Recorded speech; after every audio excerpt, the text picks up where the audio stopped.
नमस्कार दोस्तों, निकी क्लासेज में आपका एक बार फिर से स्वागत हुआ, अभिनंदन है। दोस्तों, हमारा चल रहा था राजनीति में लोकसभा के बारे में हम चर्चा कर ली थी कि लोकसभा कैसा सदन है, निम्न सदन है, अस्थायी सदन है और इनका कार्यकाल कितने वर्ष का होता है और अधिकतम सदस्यों की संख्या कितनी है, इनके बारे में हमने चर्चा कर ली। आज हम पढ़ेंगे लोकसभा के आगे के जो जितने भी अनुच्छेद है उनके बारे में चर्चा करेंगे कि लोकसभा में कौन कौन से सदस्य किस किस प्रकार से होते हैं और कहाँ से कितने सदस्य मनोनीत निर्वाचित होते हैं। तो बात करते हैं लोकसभा का वर्णन मैंने किसमें बताया है।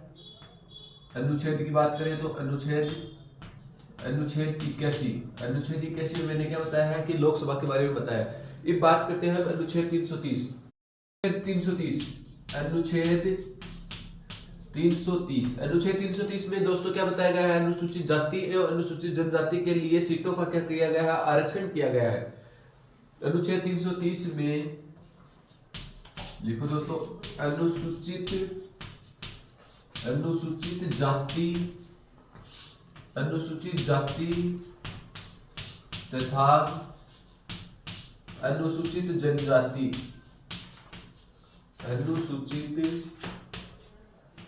अनुसूचित जनजाति की सीटों का आरक्षण किसे मिलता है दोस्तों, अनुसूचित जाति एवं जनजाति की सीटों का आरक्षण अनुच्छेद 330 में मिलता है। इसमें एससी की तो कितनी सीटें और एसटी की कितनी सीटें हैं इसके बारे में बताया गया है। तो दोस्तों, अनुसूचित जाति की सीटें एससी की तो 84 है और एसटी की कितनी सीटें हैं, 47 है। एससी की 84 सीटें और एसटी की 47 सीटों पर क्या है, लोकसभा में आरक्षण है। मतलब कहने का मतलब यही है कि एससी के कितने लोग चुनाव लड़ सकते हैं, तो 84 और एसटी के कितने लोग चुनाव लड़ सकते हैं, तो 47। ये अनुच्छेद 330 के तहत बताया गया है। इसकी सीटों का क्या किया गया है, आरक्षित किया गया है। आगे बात करते हैं लोकसभा की सर्वाधिक सीटें। लोकसभा के बारे में बात कर रहे थे तो लोकसभा की सर्वाधिक सीटें यूपी में है। यूपी में कितनी है दोस्तों, बात करें तो 80 सीटें लोकसभा की कहां से चुनकर आते हैं, लोकसभा के सदस्य यूपी से। बात करते हैं लोकसभा का कार्यकाल के बारे में, बात कर ली थी हमने, कल भी की थी, आज बता देता हूँ। कार्यकाल सामान्यतः कितने वर्ष का होता है, 5 वर्ष का होता है। ठीक है दोस्तों, आगे बात करते हैं राजस्थान में। हमारे राजस्थान में लोकसभा की सीटें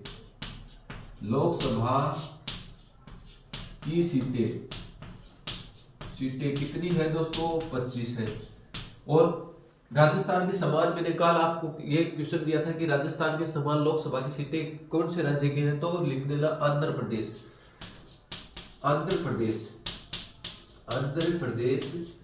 इसकी भी लोकसभा की सीटें कितनी है दोस्तों, 25 है।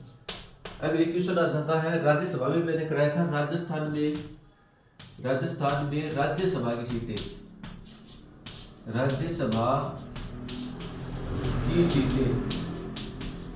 सीटें कितनी है दोस्तों, 10 है। इसी से जोड़कर एक क्वेश्चन बनाया जाता है, राजस्थान में कुल सांसदों की संख्या कितनी है। देखो ये पे लिख देता हूँ, राजस्थान में कुल सांसदों की संख्या कितनी है, सांसदों की संख्या है। तो दोस्तों आपका आंसर क्या होगा, 25 सांसद, ये 10, ये कितने सांसद हो गए, 35 सांसद। ये क्वेश्चन बार बार पूछा जाता है और इसमें बच्चों को क्या होता है, कंफ्यूजन होता है। क्यों होता है, क्योंकि लोकसभा की सदस्य संख्या देखकर 25 कराते हैं आंसर या 10 कराते हैं, तो इसमें बहुत कंफ्यूजन होता है। तो लोकसभा और राज्यसभा में जितने भी सदस्य चुने जाते हैं वो सांसद की श्रेणी में आते हैं और राजस्थान में सांसदों की संख्या कितनी है, कुल 35 है। तो एक बार हम फिर से रिवीजन करते हैं। अनुच्छेद 330 में अनुसूचित जाति एवं जनजाति की सीटों का क्या किया गया है, आरक्षण किया गया है। इसमें से जैसे राजस्थान की बात करें, राजस्थान से एससी के 4 कैंडिडेट हैं और एसटी के कितने कैंडिडेट हैं, 3 कैंडिडेट हैं। ठीक है दोस्तों, ये भी लोकसभा में सीटों का आरक्षण है राजस्थान में। ये सीटों का आरक्षण मैंने राजस्थान का बताया। राजस्थान की सीटें ये अनुच्छेद 330 के तहत क्या की गई है, आरक्षित की गई है। और पूरी लोकसभा में जैसे 545 सीटें हैं मैंने बताई है, उसमें से 84 सीटें तो एससी के लिए रहेंगी और 47 सीटें एसटी के लिए रहेंगी। बात करते हैं लोकसभा की सर्वाधिक सीटें कहाँ है, तो यूपी में 80 है, राजस्थान और आंध्र प्रदेश में कितनी कितनी है, 25 है। और राज्यसभा की सीटें कितनी है, 10 है। कुल सांसद कितने हैं, तो 35 है। दोस्तों ये था। अब आगे पढ़ेंगे हम लोकसभा के बारे में और चर्चा। उससे पहले आप एक बार इसका स्क्रीनशॉट लें।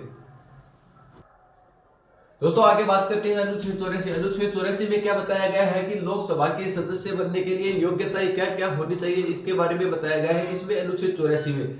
तो लिखो लोकसभा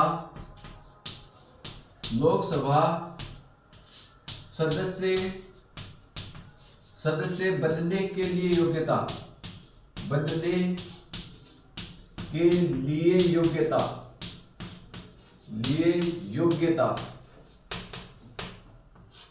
योग्यता। दोस्तों आप कहोगे कि राज्यसभा में भी आपने लिखा है, तो हर जगह लिखाना पड़ता है क्योंकि ये आपको याद भी हो जाएगा और ये योग्यताएं जरूरी होती है कि किस अनुच्छेद में ये मैंने चर्चा की है। तो लोकसभा की योग्यताएं अनुच्छेद 84 में है। पहली योग्यता है वह है भारत का नागरिक हो, यह तो होनी जरूरी है। वह है भारत का नागरिक हो। ठीक है दोस्तों, वह पागल व दिवालिया ना हो, वह पागल व दिवालिया ना हो, वह पागल व दिवालिया नहीं होना चाहिए, वह भारत का नागरिक होना चाहिए, मतदाता सूची में उसका नाम होना चाहिए। तीसरी योग्यता, मतदान सूची में उसका नाम होना चाहिए,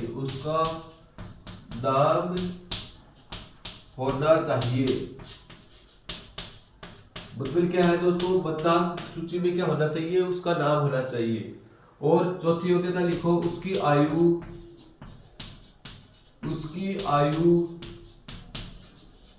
25 वर्ष से अधिक हो, 25 वर्ष से अधिक होनी चाहिए।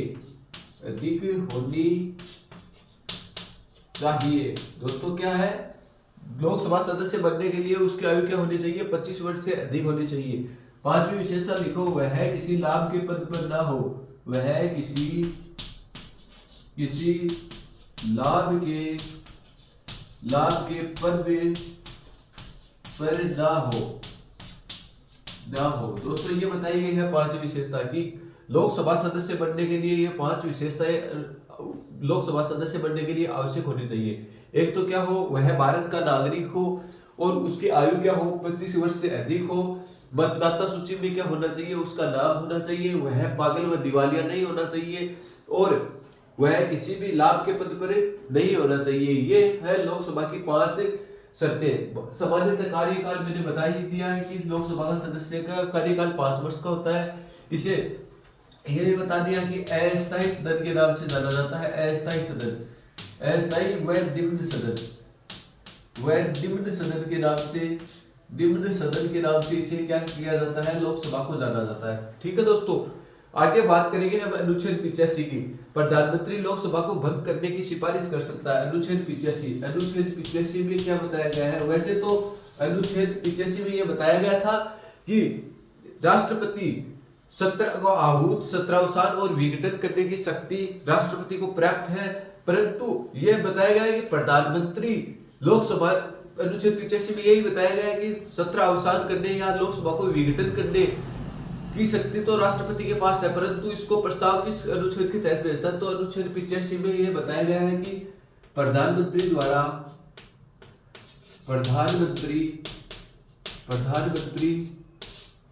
लोकसभा को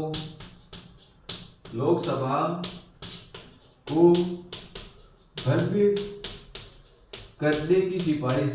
करने की सिफारिश राष्ट्रपति से करता है।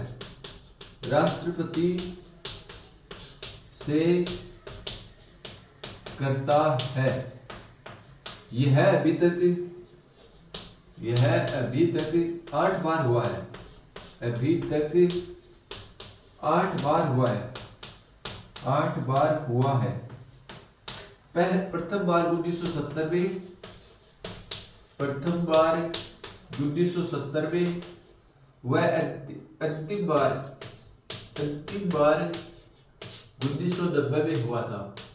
मतलब लोकसभा चल रही है, लोकसभा को भंग करने की शक्ति कि बर्खास्त कर दो, लोकसभा को ही बर्खास्त कर दो, ये शक्ति किसके पास होती है? राष्ट्रपति के पास होती है बर्खास्त करने की शक्ति। परंतु वो किसके सुझाव पर करता है? यदि प्रधानमंत्री अविश्वास प्रस्ताव लाकर अपनी लोकसभा को क्या करता है? भंग करवाना चाहता है, तो लोकसभा भंग हो सकती है। लोकसभा को अब तक कितनी बार भंग हुई है? इस प्रकार से 8 बार भंग हुई है। प्रथम बार कब हुई थी? 1970 में हुई थी, और अंतिम बार कब हुई थी? 1990 में। एक बार हम फिर से इसका रिवीजन करते हैं। अनुच्छेद 84 में, अनुच्छेद 84 में लोकसभा सदस्य बनने के लिए योग्यताओं के बारे में बताया गया है। प्रथम योग्यता है, ये तो आम नागरिकों के लिए है, वह भारत का नागरिक हो, वह पागल व दिवालिया न हो, मतदाता सूची में क्या होना चाहिए? उसका नाम होना चाहिए, उसकी आयु 25 वर्ष से अधिक हो। जैसे राज्यसभा में हमने पढ़ा था कि राज्यसभा सदस्य बनने के लिए आयु क्या होनी चाहिए? 30 वर्ष से अधिक होनी चाहिए। राष्ट्रपति बनने के लिए आयु क्या होनी चाहिए? तो 35 वर्ष से क्या होनी चाहिए? राष्ट्रपति बनने के लिए आयु अधिक होनी चाहिए। ये इस प्रकार की योग्यताएं अलग अलग है, हर पद के लिए अलग अलग योग्यताएं होती है। वह किसी भी लाभ के पद पर ना हो, मतलब वो किसी भी सरकारी नौकरी में या कोई अन्य किसी लाभ, सरकार के जो पेमेंट मिलते हैं संचित निधि से, संचित निधि मैंने इसमें बताई है, देखो संचित निधि, 2 निधि बताई थी। संचित निधि अनुच्छेद 266 में संचित निधि होती है, अनुच्छेद 266 में। और अनुच्छेद 267 में क्या होती है? एक आकस्मिक निधि होती है, उससे क्या नहीं होना चाहिए? वेतन प्राप्त नहीं होना चाहिए। मतलब कोई सरकारी पद पर कार्यरत ना हो, अन्यथा वो किसी भी पद पे होता है तो वो क्या कर सकता है? चुनाव लड़ सकता है। दोस्तों एक बार आप इसका स्क्रीनशॉट लें, फिर हम आगे बढ़ेंगे। दोस्तों आगे बात करते हैं अनुच्छेद 93। अनुच्छेद 93 में क्या बताया गया है कि लोकसभा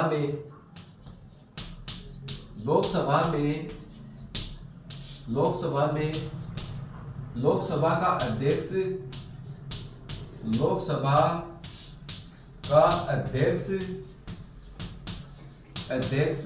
व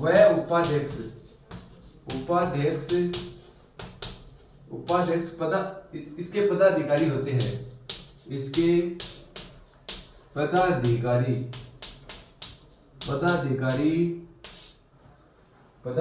होते हैं। एक बात तो हो गई ये। और ये अध्यक्ष के रूप में शपथ नहीं लेते, ये बात मोस्ट नोट लगा लो इसमें। यह अध्यक्ष के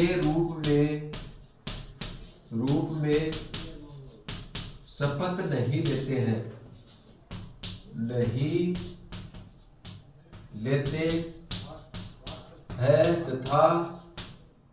तथा यह सदस्य के रूप में शपथ लेते हैं, तथा यह सदस्य के रूप में शपथ लेते हैं। ठीक है दोस्तों, इसमें क्या बताया गया है कि लोकसभा के अध्यक्ष और उपाध्यक्ष इसके क्या होते हैं? मुख्य पदाधिकारी होते हैं। ठीक है दोस्तों, मुख्य पदाधिकारी कौन होते हैं? लोकसभा का अध्यक्ष और उपाध्यक्ष। और ये अध्यक्ष के रूप में क्या नहीं लेते हैं? शपथ नहीं लेते हैं। ये बात ध्यान में रखनी है, ये अध्यक्ष के रूप में शपथ नहीं लेते हैं, बल्कि सदस्य के रूप में शपथ लेते हैं। और किसके समक्ष शपथ लेते हैं? राष्ट्रपति द्वारा मनोनीत प्रोटेम स्पीकर इन लोकसभा अध्यक्ष व उपाध्यक्ष को शपथ दिलाने का कार्य करता है, और अन्य सदस्यों को भी शपथ दिलाने का काम कौन करता है? प्रोटेम स्पीकर ही करता है दोस्तों। वो इतने ही दिन के लिए चुना जाता है जब तक शपथ समारोह पूरा नहीं होता तब तक। ठीक है दोस्तों, तो आगे बात करते हैं। लोकसभा अध्यक्ष व उपाध्यक्ष एक दूसरे को अपना त्याग पत्र देते हैं। ये बात में लिख लो, पूछ लिया जाए लोकसभा का अध्यक्ष त्याग पत्र किसे देता है? तो उपाध्यक्ष को। उपाध्यक्ष त्याग पत्र किसे देता है? तो अध्यक्ष को। तो लिखो लोकसभा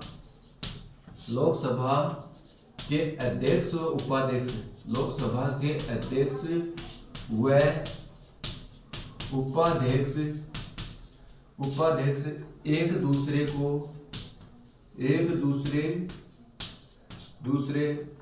को अपना त्याग पत्र देते हैं, त्याग पत्र देते हैं।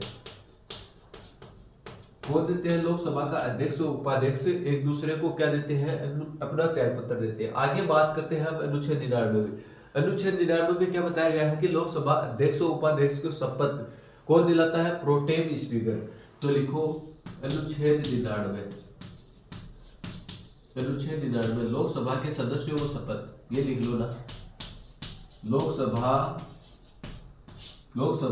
के सदस्यों को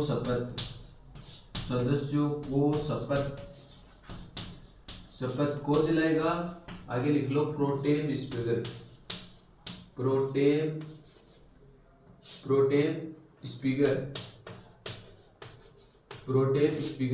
और ये भी कितने दिन के लिए चुना जाता है प्रोटेम स्पीकर? जब तक लोकसभा के संपूर्ण 545 सदस्य शपथ ना ले।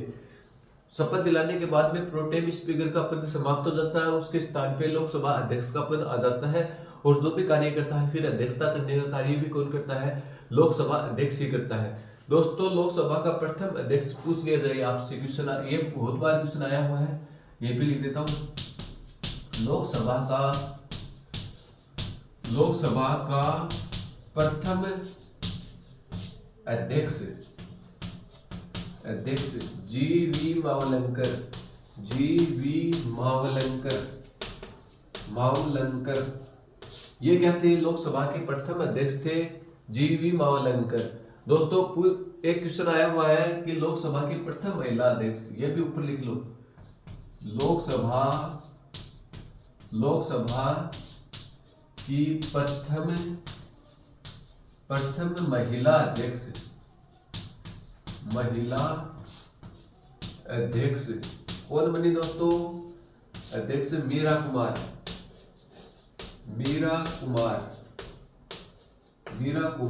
ये कंफ्यूजन करता है दोस्तों, क्यों करता है वो आपको पता है कि इसके नाम क्या है? मीरा कुमार। ये लोकसभा की क्या बनी? प्रथम महिला अध्यक्ष बनी। दोस्तों एक क्वेश्चन आपको गृह कार्य के रूप में देता हूं कि लोकसभा का वर्तमान अध्यक्ष कौन है, ये आपको कमेंट कर बताना है। तो हम इसका वापस से रिवीजन करते हैं कि अनुच्छेद 93 में क्या बताया गया है कि लोकसभा अध्यक्ष और उपाध्यक्ष इसके मुख्य पदाधिकारी के रूप में काम करते हैं। और लोकसभा अध्यक्ष के रूप में शपथ नहीं लेते, परंतु सदस्य के रूप में शपथ ग्रहण करते हैं। और शपथ ग्रहण भी किसके समक्ष करते हैं? तो प्रोटेम स्पीकर के समक्ष। ये अनुच्छेद 99 में बताया गया है कि लोकसभा के जितने भी सदस्य होते हैं उनको शपथ दिलाने का काम कौन करता है? प्रोटेम स्पीकर करता है। और प्रोटेम स्पीकर को चुनने का काम किसका होता है? राष्ट्रपति द्वारा एक प्रोटेम स्पीकर को चुना जाता है। वो क्या करता है? लोकसभा के सदस्यों को शपथ दिलाने का काम करता है। इसके बाद में हम बात करते हैं कि लोकसभा का प्रथम अध्यक्ष कौन था? तो लोकसभा का प्रथम अध्यक्ष जी.वी. मावलंकर लोकसभा के क्या थे? प्रथम अध्यक्ष थे। इसके बाद में ये दोनों क्वेश्चन मोस्ट है, ये आए हुए क्वेश्चन है। लोकसभा का प्रथम अध्यक्ष और लोकसभा के प्रथम महिला अध्यक्ष, जिसके भी प्रथम लग जाता है वो अपने आप में क्वेश्चन क्या हो जाता है? मोस्ट हो जाता है। तो लोकसभा की प्रथम महिला अध्यक्ष पूछ लिया जाए तो मीरा कुमार है। लोकसभा का गवर्नर पूछ लिया जाए तो अनुच्छेद 81 में है। और बात करते हैं इसका कार्यकाल, तो लोकसभा का कार्यकाल कितने वर्ष का होता है? तो 5 वर्ष का होता है। दोस्तों एक बार आप इसका स्क्रीनशॉट लें, फिर हम आगे बढ़ेंगे।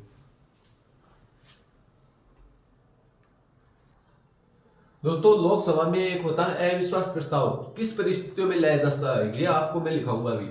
लोकसभा में लिखो, लोकसभा में अविश्वास प्रस्ताव 5 परिस्थितियों में लाया जाता है। 5 परिस्थितियों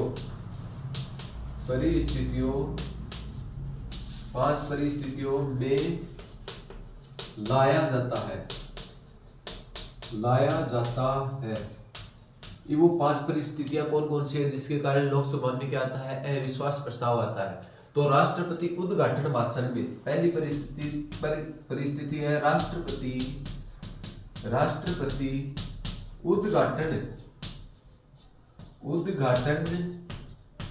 उद्घाटन प्रस्ताव, जब मतलब क्या होती है, लोकसभा की प्रथम बैठक होती है, उसमें उद्घाटन भाषण पर धन्यवाद प्रस्ताव पास ना करें। उद्घाटन भाषण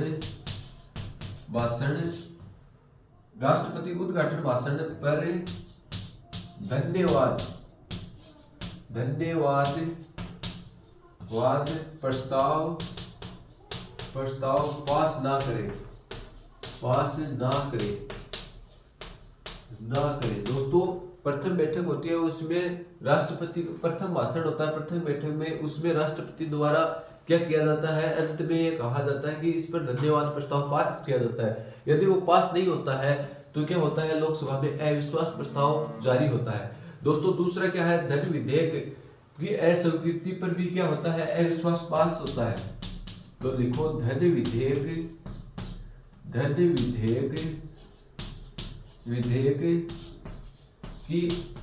की अस्वीकृति पर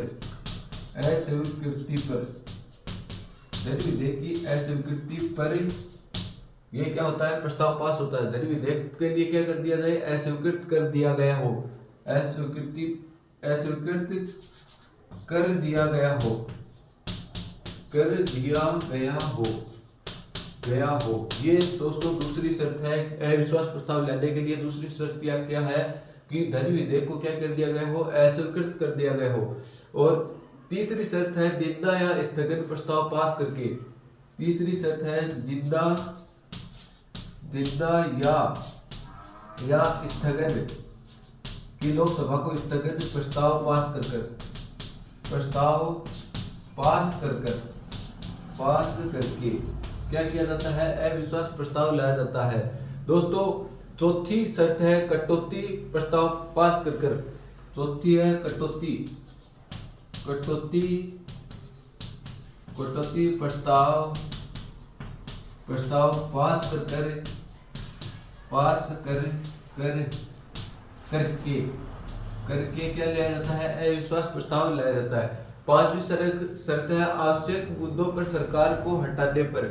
कोई आवश्यक मुद्दे हैं तो उस पर सरकार हटाने के लिए, आवश्यक मुद्दों पर सरकार हटाने के लिए लिखो आवश्यक मुद्दों पर सरकार हटाने के लिए,